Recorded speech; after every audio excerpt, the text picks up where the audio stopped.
Chapter 25. Unexpected in December. Next day was blank and limp. They would not try again to have Christmas without Mary.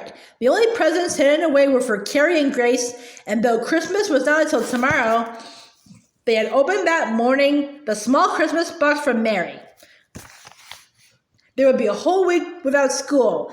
Laura knew that she should improve the time and study, but she could not settle down to her books. It's no fun studying at home when Mary isn't here to study with, she said. Dinner was over and the house all in order, but it seemed empty without Mary in her rocking chair. Laura stood looking around the room as though searching for something she had lost. Ma laid down her church paper. I declare I can't get used to her being gone either, she said. This piece by a missionary is interesting, but I have read aloud to Mary for so long that I can't properly read to myself. I wish she hadn't gone, Laura burst out, but Ma said she must not feel so. She is doing so well in her studies, and it is wonderful that she is learning so many things, running a sewing machine and playing the organ and doing such pretty beadwork. They both looked toward the small vase made of tiny beads, blue and white, strung on fine wire, that Mary had made and sent home to them all for Christmas. It stood on the desk near Laura. She went to it and stood fingering the bead fringe around it as Ma talked on. I am a little worried about how we are going to find the money for the new summer clothes she needs, and we must manage to send her a little spending money. She should have a braille slate of her own, too. They are expensive. I'll be 16 2 months from now, Laura said, hopefully. Maybe I can get a certificate next summer. If you can teach a term next year, we may be able to have Mary come home for summer vacation, said Ma.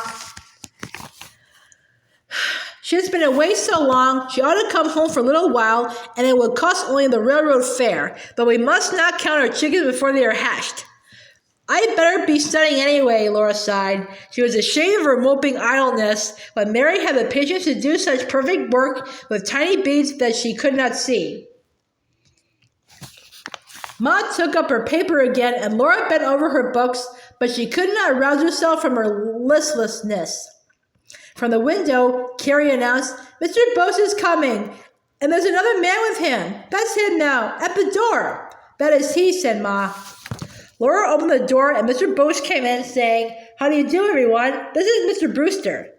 Mr. Brewster's boots, his thick jacket, and his hands showed that he was a homesteader. He did not have much to say. How do you do? Said Ma as she placed chairs for them both. Mr. Ingalls is over town somewhere. How is Mrs. Bose? I am disappointed that she did not come with you. I didn't plan to come, said Mr. Bose. We just stepped in to speak to this young lady, and his black eyes flashed a look at Laura. She was very much startled. She sat very straight, as Ma had taught her, with her hands folded in her lap and her shoes drawn back beneath her skirts, but her breath caught. She could not think what Mr. Bose meant. He went on. Lou Brewster here is looking for a teacher for the new school they are starting in their district. He came into the school exhibition last night. He figures that Laura's the teacher they want, and I tell him he can't do better. Laura's heart seemed to leap and fall back and go on falling. I am not old enough yet, she said. Now, Laura, Mr. Bose said to her earnestly, there's no need to tell your age unless someone asks you. The question is, will you teach this school if the county superintendent gives you a certificate? Laura was speechless. She looked at Ma, and Ma asked, Where's the school, Mr. Brewster? 12 miles south of here, Mr. Brewster replied. Laura's heart sank even further. So far from home, among strangers, she would have to depend entirely upon herself with no help at all. She could not come home until the school term was over. 12 miles and back was too far to travel.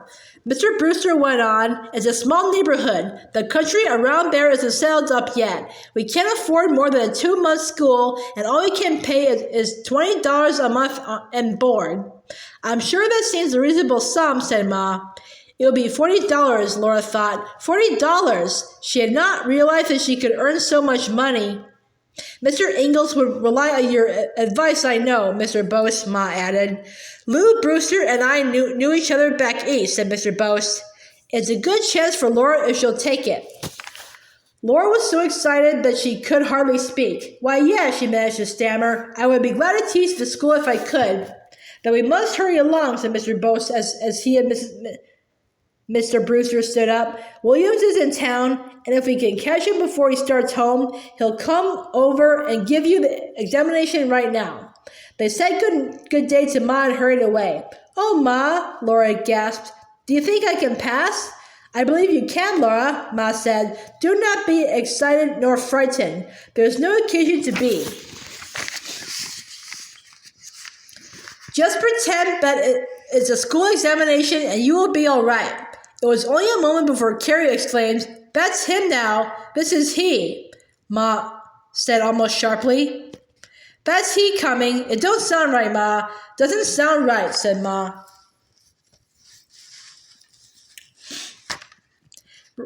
Right straight across from Fuller's Hardware, cried Carrie. The knock came at the door. Ma opened it. A large man with a pleasant face and friendly manner told her that he was Williams, the county superintendent. So you're the young lady that wants a certificate, he said to Laura. There's not much need to give you an examination. I heard you last night. You answered all the questions, but I see your slate and pencil on the table, so we might as well go over some of it. They sat together at the table. Laura worked examples in arithmetic. She spelled. She answered questions in geography. She read Mark Antony's oration on the death of Caesar. She felt quite at home with Mr. Williams when she diagrammed sentences on her slate and rapidly parsed them.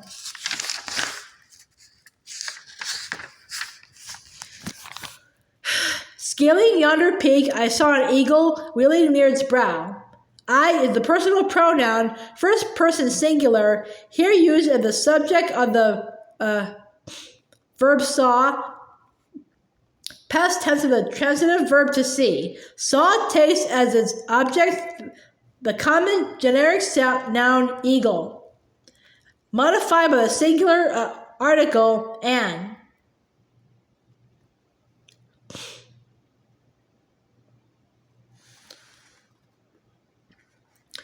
Scaling yonder peak is a participial phrase, adjunct of the pronoun I, hence adjectival. Wheeling is the present participle of the intransitive verb to wheel, here used as adjunct to the noun eagle, hence adjectival. Near its brow is a prepositional phrase, adjunct to the present participle of the verb to wheel, has adverbial. After only a few such sentences, Mr. Williams was satisfied. There is no need to examine you in history, he said. I heard your review of history last night. I will cut your grades a little, for I must not give you more than a third grade certificate until next year. May I have the use of pen and ink? He asked Ma. They are here at the desk, Ma showed him. He sat at Pa's desk and spread a blank certificate on it. For a moment, there was no sound but the faint scratch of his sleeve on the paper as he wrote. He wiped the pen point on the wiper, corked the ink bottle again, and stood up. There you are, Miss Ingalls, he said. Brewster asked me to tell you that the school opens next Monday. He will come for you Saturday or Sunday, depending on the looks of the weather. You know it is 12 miles south of town? Yes, sir, Mr. Brewster said so, Laura replied. Well, I wish you good luck, he said cordially. Thank you, sir, Laura answered. When he had said good day to Ma and gone, they read the certificate.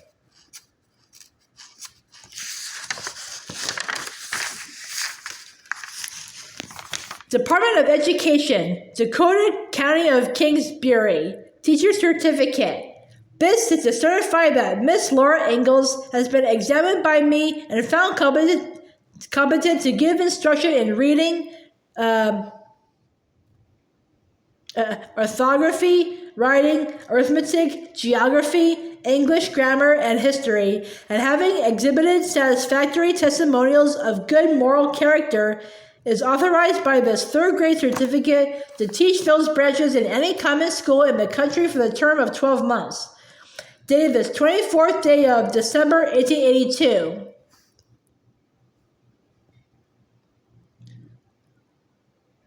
Geo A. Williams, Superintendent of Schools, Kingsbury County,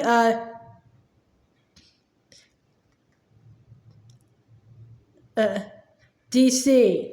Result of examination. Reading 62, writing 75, history 98, English grammar 81, arithmetic 80, geography 85. Laura still stood in the middle of the room, holding that certificate when Pa came in. "What is it, Laura?" he asked. "You look as if you expect that Prairie to bite you." "Pa," Laura said, "I am a school teacher." "What?" said Pa. "Caroline, what is this?" "Read it." Laura gave him the certificate and sat down, and he didn't ask me how old I am. When Pa had read the certificate and Ma had told him about the school, he said, "I'll be jiggered." He sat down and slowly read the certificate again. "That's fine," he said. "That's pretty fine for a 15-year-old. He meant to speak heartily, but his voice had a hollow sound, for now Laura was going away. She could not think what it would be to teach school 12 miles away from home, alone among strangers. She did not want to think of it. She did not want to go. The less she thought of it, the better, for she must go, and she must meet whatever happened as it came. Now Mary can have everything she needs, and she can come home this next summer," she said. "Oh, Pa, do you think I can teach school?" "I do, Laura," said Pa. "I am sure of it."